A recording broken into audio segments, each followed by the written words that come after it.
Hello viewers, and welcome back to the channel for another video. I wasn't really planning another video for some time, but suddenly had a bit of a brainwave yesterday. As many of you know, if you've watched some of my other videos, I bought this GSX-S1000GT back in December 2022, and that replaced my GSX-1250 FA that I was riding for a while as my touring bike.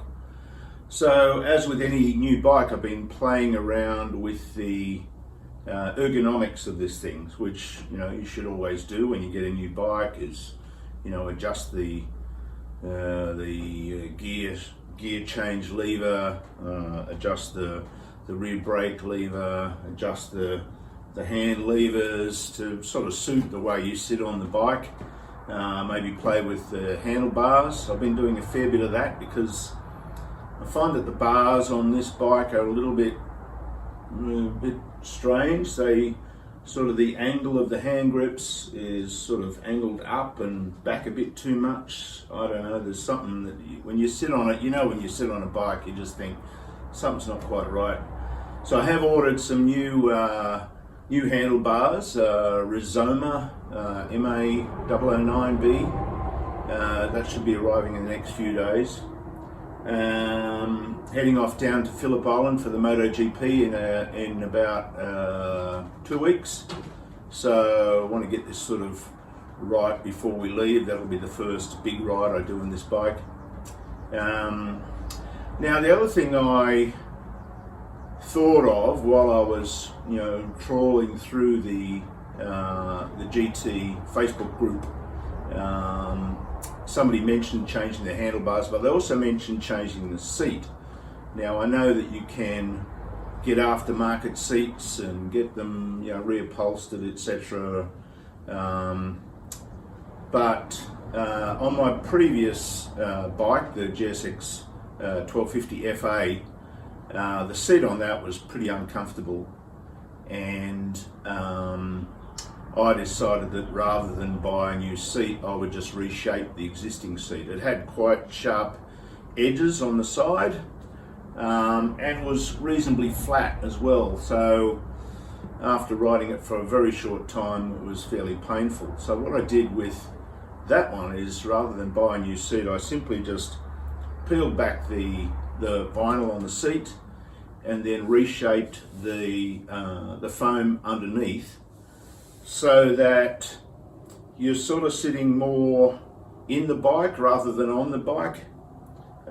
So you've got a bit more of a curve here. So I rode my 1100 Katana for very many years, and that has a much more curved seat. So you're sitting behind the tank, whereas on this you're sort of sitting on top of the bike. As you're hard braking, you sort of feel yourself sliding forward a bit. So I thought that I would do the same thing. Now there's bikes over the years have changed. Here's a photo of my 1977 GS750 seat, and as you can see on that, it's pretty flat. It's basically like a big pillow, which is fine. And then here is another photo, which is my 1984 1100 Katana, and you can see that the seat really curves down behind the tank, so you're sitting in the bike rather than on the bike. And so that's the sort of feel I'm looking for. I did, as I say, I did the same thing to my 1250 FA. I reshaped the seat, and I was much happier with the riding position and also the feel of it once I did that. So I found a couple of photos that I had from when I did that many years ago. So here's a photo of the original shape of the foam under the seat, and you can see that that's fairly flat. It doesn't sort of scoop down too much. And then this next photo is the seat after I've reshaped the foam. And you can see it's got a lot more of a scoop down the bottom there, so you're sort of sitting in the bike. I mean, the other advantage is you're sitting a little bit lower, and I'm not a particularly tall person, so that helps as well. So I'm going to do the same thing with the GT. So let's have a look at the shape of the seat for a start and work out where we go from there. Now, the standard seat on the GT is not too bad. Certainly better than the 1250 FA seat. It's more comfortable. I think that has to do with the curve of the sides. The FA seat was quite square. It was like I don't know, almost like a loaf of bread, or fairly hard sides. So that needed a change, and that felt much better once I reshaped it. Now, if we get down and have a look at the shape of that, it scoops down a bit, but it's still reasonably flat and probably fairly similar to what the FA was in that profile before I reshaped it. Now, what I did when I did my FA all those years ago is I actually made some templates out of cardboard based on the shape of the Katana seat. Now, you might think, wow, Katana, that's probably not the most comfortable bike in the world, but the shape of the seat really suits me. I mean, I've ridden that for coming up for 40 years, really, and I really like the shape of that seat and the way that you sit in the bike. So what I've done again is make some templates. So this one here is the shape of the Katana seat from the side on, and you can see that, you know, it's completely different to the shape of this seat. Now, I'm not trying to get this seat exactly the same, but you know, getting it a bit more like that shape will help. And then I've also done another template, which is the side-to-side shape. Now, the side-to-side shape on this seat is actually not too bad, so we may not need to do too much on that, although once I cut the middle down, I'll have to shape the sides again. But yeah, it's mainly just to get a bit more of a curve down here, so sitting a bit more behind the tank and a little bit lower, and as I say, feel like you're sitting in the bike a lot more rather than on the bike. Now, I do normally have one of these basic aftermarket seat covers on the rider seat there usually, but I've taken that off. I also usually have my big tail bag sitting on there, but I've taken those off so we can get a bit of a better view. Plus, I need to take the seats off the bike. I'll be doing it off the bike because, as I've discovered recently, the paint on that tank is very, very thin, and the last thing I want is to chip the tank. So let's get these seats off and see how we proceed. So here is the rider seat upside down. So it's a simple matter of removing these staples that hold the vinyl cover on, probably back to about here somewhere, and then peeling back the vinyl so we can have a look at the foam. I mean, it's by no means complicated upholstery. So as I say, I've done it before, so let's have a go. Right, so with a bunch of staples out and the vinyl pulled back, we can see the actual shape of the seat and the foam underneath. Now, probably the most area where I'll be removing foam is sort of around about this area here. So let's first see if we can determine how much foam there is in the start, so we can have a bit of an idea how much we can remove without causing too many comfort problems. So what I've done is I've just poked a bit of thin wire down through the foam till I hit the plastic base underneath. So if we now mark that and then pull it out, we can see that we've got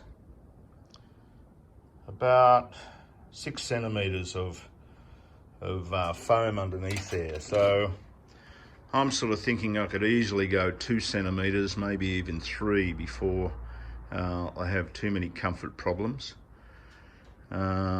So you may ask, well, how am I going to do this? And what I'm going to use is what I used years ago when I bought this specifically for this job, which is a basic electric carving knife.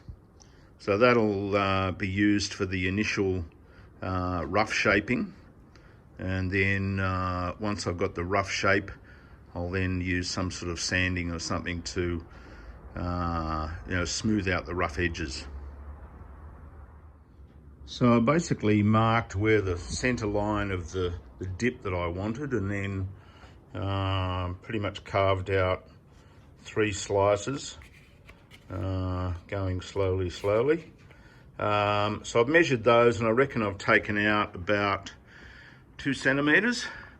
So if we now look at the side profile of that, it's a lot more dip shape there. So probably won't go too much further down, but now that I've done that, these edges are a bit sharp, so I'll use a knife to smooth those out a bit, and then work out how to sand the edges. This foam stuff is a bit difficult to sand. It tends to sort of grab on sanders and things, but anyway, I'll experiment with a couple of different methods. So I'm pretty happy with the rough cuts, the rough shape that I've put in there. If we grab the template from the katana, you can see that it's not exact, but it's a lot closer to that sort of dip in the middle there. And then I think the katana seat is a lot wider, but that sort of side to side shape isn't bad either. So I've finished using the electric knife. I'm going to now attempt to use the little orbital sander and see if we can smooth off some of these rough bits. So yeah, let's see what happens. So the orbital sander didn't really work that well. It doesn't really move enough because I think the foam just moves with the sandpaper. What I found is that scraping it with a sharp blade and some fairly rough sandpaper seemed to smooth it out pretty well. I mean, it's not perfect, but I'm pretty sure my arse is not going to fill those tiny little indentations. So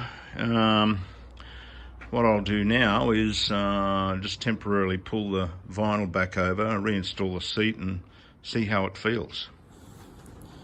Right, so that seat from here doesn't look that much different, mainly because the vinyl is sitting up, because it hasn't been pulled down yet with the staples, but you can see that's sitting a lot lower there. So if I get on this carefully, now that feels to me like I'm right behind the tank a bit more.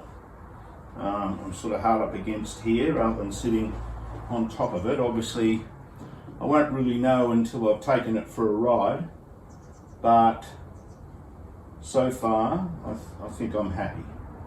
And then once we change the handlebars, hopefully the ergonomics of this bike will feel a lot more comfortable.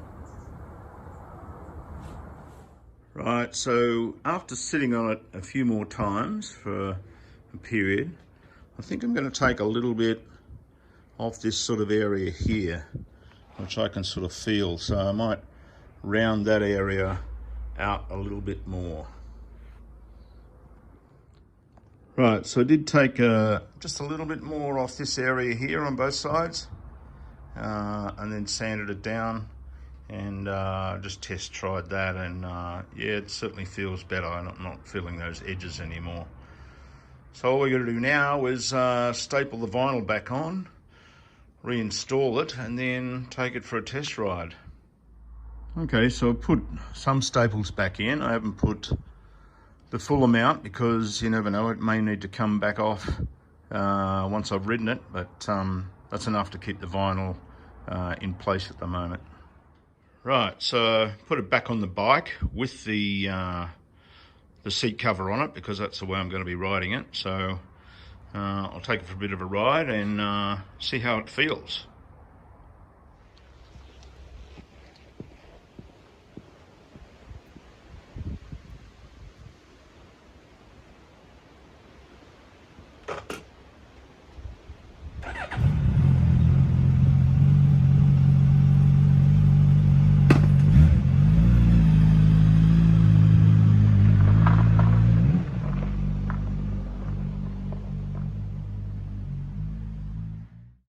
A few minutes later.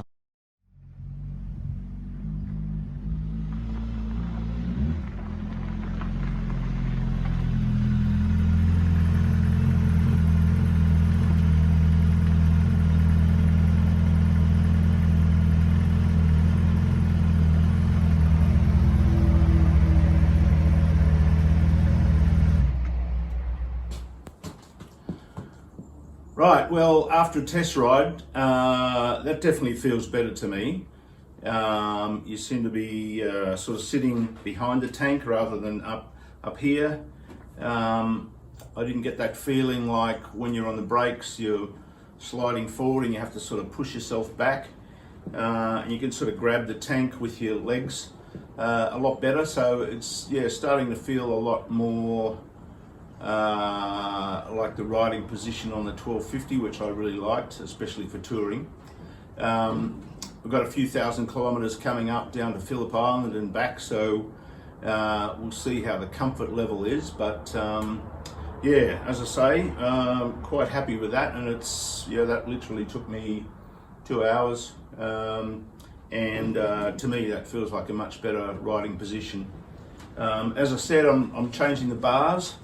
I'm going the Rizoma MA009B, which a few people on the forum have used, which they don't sort of slope up and back as much. But even with the seat change, the handlebars are starting to feel a bit better, but I'm still going to change those. So I might do a video on that. It should be fairly straightforward, but maybe just do a comparison of the standard bars compared to those bars and show you the different shape.